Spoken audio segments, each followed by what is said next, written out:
రజక సోదరి సోదరులారా, వృత్తిదారులారా, మీ అందరినీ మార్చి 5వ తారీఖు నాడు హైదరాబాద్కు రావాల్సిందిగా రజక సంఘాల పరిరక్షణ కమిటీ, ఇతర ప్రజా సంఘాలు అందరం కూడా లిబర్టీ హైదరాబాదు ట్యాంక్ బండ్ దగ్గర ఉన్నటువంటి చిన్న అంబేద్కర్ విగ్రహం వద్ద నిరసన కార్యక్రమాన్ని చేపడుతున్నాం.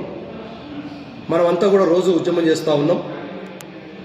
నాగర్ కర్నూలు జిల్లా కుమ్మేర గ్రామంలో జరిగినటువంటి సంఘటన ఇంతవరకు రాష్ట్ర ప్రభుత్వం స్పందించకపోవడం, బాధితులకు న్యాయం చేయకపోవడం, నిందితులను కూడా 3 అరెస్ట్ చేసి 8 మందికి ప్రధానమైనటువంటి ముద్దాయి సర్పంచి తుకారాం రెడ్డి ఇతర పెత్తందారులని ప్రభుత్వం వెనకేసుకొస్తూ అరెస్టు చేయకుండా కేసులు నీరుగారుస్తూ ఉన్నాడు. అదేవిధంగా ఆ నిందితులపైన హత్య కేసు పెట్టాలని, పసిపాప చావు కారణమైన వాళ్ళని హత్య కేసు పెట్టాలని, ఎస్సీ ఎస్టీ అట్రాసిటీ కేసు కూడా నమోదు చేయాలని ఈరోజు డిమాండ్ చేస్తూ ఉన్నాం.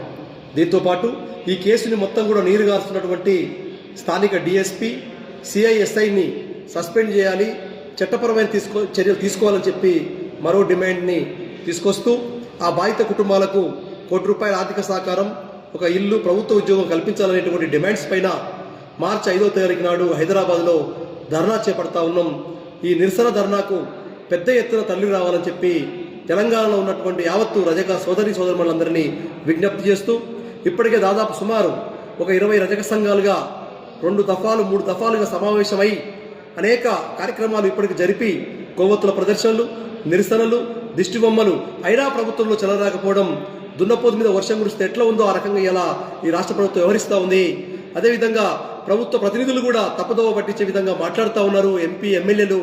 కాబట్టి మనం పోరాటమే మార్గంగా ఎంచుకొని ఆ బాధితులకు న్యాయం జరిగే వరకు ఉద్యమించాలని చెప్పి మార్చి 5 హైదరాబాద్కు రండి, మన న్యాయం కోసం పోరాడదామని చెప్పి మేము అందరినీ కూడా విజ్ఞప్తి చేస్తూ ముగిస్తా ఉన్నాం.